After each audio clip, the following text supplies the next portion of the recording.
Likely the most common question I get from people is this: Tim, I want to start sailing, but it seems so expensive. How much does it really cost? How hard is all this? How much do I have to learn? Today we're going to cover it, from looking for your first boat, how much to spend on it, how much slips cost for the summer, monthly and yearly maintenance, winter cost, everything all in, because that's what we do here. The mission has always been to get more people sailing more easily.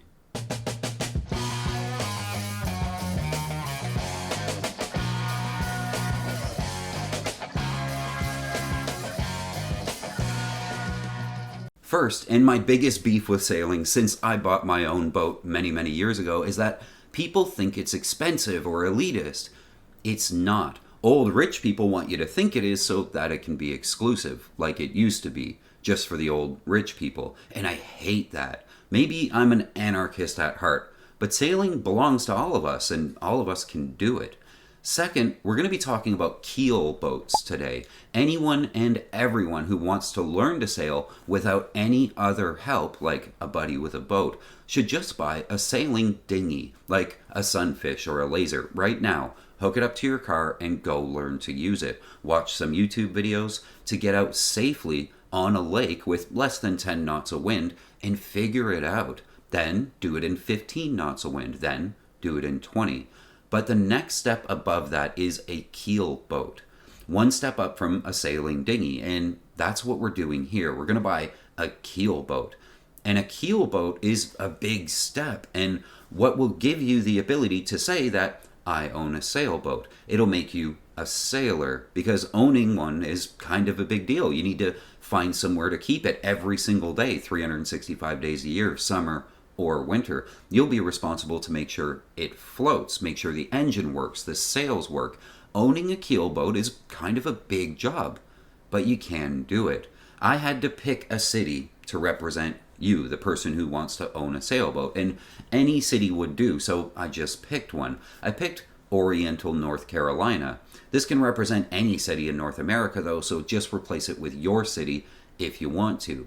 Now, there are two ways to own a keelboat: the near free way and the somewhat of an investment way. The near free way is to find a keelboat in terrible condition that the guy just wants to get off his lawn or whatever and make it work.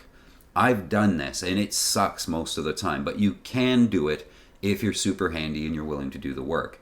Today we're actually going to talk about the some investment way. You have a few $1,000s and you're ready to pull the trigger. You live in North Carolina or near the coast and you want to own a sailboat. I popped open Craigslist and I searched for a sailboat, and I found a few right off the hop. It's good buying season right now. This Beneteau caught my eye right away. This boat is listed in Beaufort right now, but in the ad he says it's currently in Pecan Grove Marina. I've been here and I really like this location of all the marinas around here, because when you want to go sailing, you're right out near the protected sound, and you can go learn to use a sailboat out here in protected waters. But the more brave you get, the more you can venture out, and eventually you have ocean access, so you can really go anywhere. Anyway, back to the boat. She's a 1990 Beneteau First 235. The First series means fast. That's Beneteau's race division, for lack of a better word. She's a shallow draft, winged keel, perfect for the East Coast, with a retractable rudder blade. He says she has a newer mainsail, which would have cost him a couple $1,000s recently, so she's likely well cared for. Comes with two Hankon Genoas, a 120 and a 140. The 140 is a big sail, so we know we can have lots of fun with this boat, especially in a light wind. It has lazy jacks, newer running rigging, and a gem of the whole thing, it has a newer 4-stroke outboard. That's a key thing. When you buy your first keelboat, you're gonna make mistakes. Getting out in weather that maybe you shouldn't have been, too much wind or storms, you might run aground, whatever. It's mission critical that you always have the option of turning on the engine and running back to the dock. A good, solid, easy-to-use engine will be your safety net in this whole experience. As soon as you fire it up, you drop the sails, you're basically a motorboat, and anybody can drive a motorboat. Tohatsu is Mercury, the folks who have been making outboards for as long as your dad has been alive. Maybe his dad too. Everyone's had a Mercury. These folks know how to make an outboard, and this little 5 horsepower 4-stroke is perfect for a beginning. It's as easy to use and reliable as a wood-burning stove. In 2020, he replaced all the teak work, which is cool. A new compass, bilge pump, new hatch, and a little solar panel. A new depth sounder, too. So during COVID, he dumped a couple $1,000s into this boat. Nice. She even comes with an autopilot for the tiller and a stove inside. He also goes so far as to point out that she's registered and titled in North Carolina, which is a good sign. It means he has the paperwork for the boat.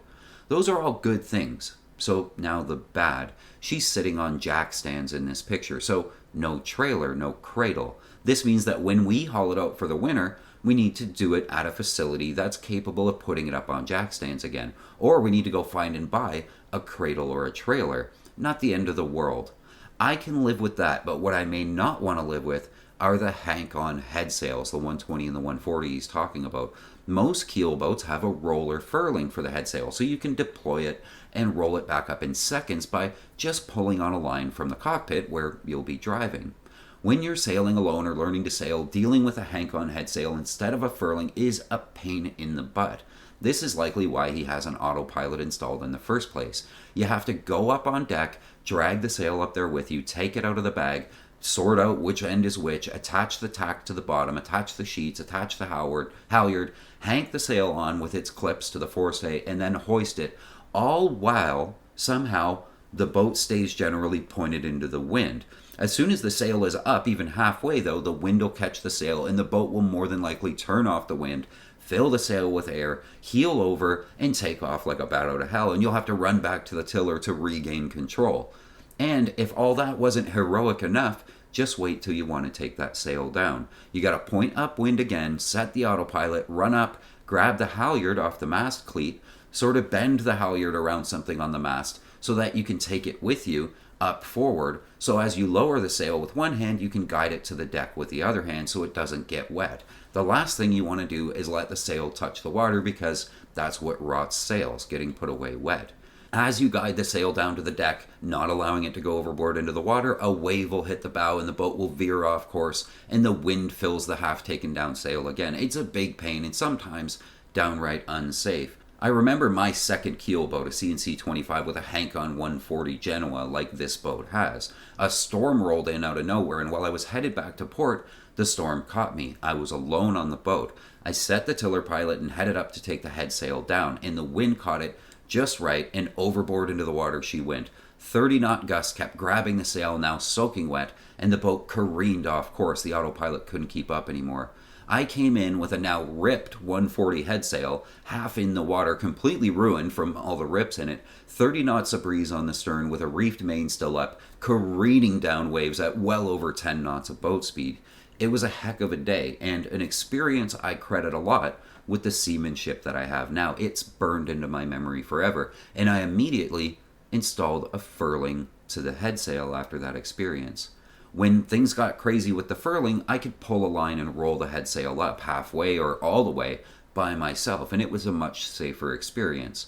So this guy wants $8,000 for this boat, and genuinely, he's right on target for what it is, even a bit cheap. I would express my need for a furling head sail when talking to him, and while he'll probably tell you that you don't need a furling and he sails it all the time without one, ignore him and buy a furling system anyway. But maybe we can negotiate $1,000 off the price of the boat to help us buy the furling. Now, I always say your first keel boat should be about 22 feet, and this one is, but don't shy away from a good deal on a 20-footer or a 26 or even a 28. Once you're out on the water, it really makes no difference how much bigger the boat is. The bow is just a couple extra steps away. And within the first year, you're going to want a bigger boat anyway. Most folks keep a 22 for about a year and then jump to a 26, so starting at a 26 might be better value anyway. I've seen people buy a 30 or a 36 as their first boat. A bit steeper on the learning curve, but it's been done. This Beneteau is a 23, and that's right on target. So we go see it, we inspect it the best we can, usually bringing a friend who knows a thing or two about sailboats. A survey's optional, but for near $1,000 of cost for the survey, for a less than 10 grand boat, I trust my own judgment on it. I've made countless videos about how to inspect a boat, so I'm not going to try to cover all that here. As for keeping the boat, it already has a slip at Pecan Grove Marina, and it's a nice spot, so I called them. Prices for this particular boat are going to be about $300 a month for the slip with power and water. Called a few other marinas directly in that area and found it to be all about the same. $300 a month all summer. Winter storage is available at a bunch of different places here, and in all my calls, I found an average price of less than $1,000 for the haul out, pressure wash, blocked up on jack stands for the winter, and relaunched in the spring. So all in ownership, if the boat was in the water for the longest possible time, let's say 8 months, that way it's the most expensive, plus $1,000 for the winter, then we're $3,000, $3,500 a year. For maintenance, the sails are all newer, so as long as we keep them serviceable, let's budget $250 a year to have them cleaned and serviced. That Tohatsu should never really need much, let's say $100 a year for oil and incidentals. Running, rigging, blocks, and tackle, maybe another $250 a year. We're at about $600. Let's say another $400 for licensing, safety gear, PFDs. Let's just call it $1,000. Now our ownership is somewhere between $4,000 and $5,000 a year. And we own a sailboat, a proper keelboat. We can sleep on it, cook on it, take it out whenever we want. The marina has power and water hookups and showers, so we can use this boat as a cottage. $5,000 a year is about $400 a month, all in cost to own and operate and maintain an excellent little sailboat. Do it right and have all your licensing and safety gear up to date. Now, we can cut corners here and there. We can find a cheaper, less awesome marina. We can buy used life jackets. We can do all the work ourselves. I've owned sailboats for as little as $1,000 a year. I found a hole-in-the-wall marina for $350 for the whole summer. No power hookup, but this little Benny has a solar panel anyway. We just won't have air conditioning, and that's okay. And we don't have to spend $8,000 on our first boat. If you can find one with an older outboard or in less great shape, you can buy one for $2,500, maybe less. Sailing isn't elitist, and it doesn't have to be expensive. Anybody can do it, anywhere that there's water. I'd like to thank the people who make these videos possible. The mission here at Lady K Sailing has always been to get more people sailing more easily, and I couldn't do it without your help.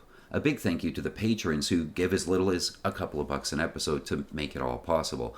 Let's keep working together to keep this going. If you'd like to help out, please consider becoming a patron. Until next week, friends, keep the heavy side down, but not too far down. I love you guys. We'll see you.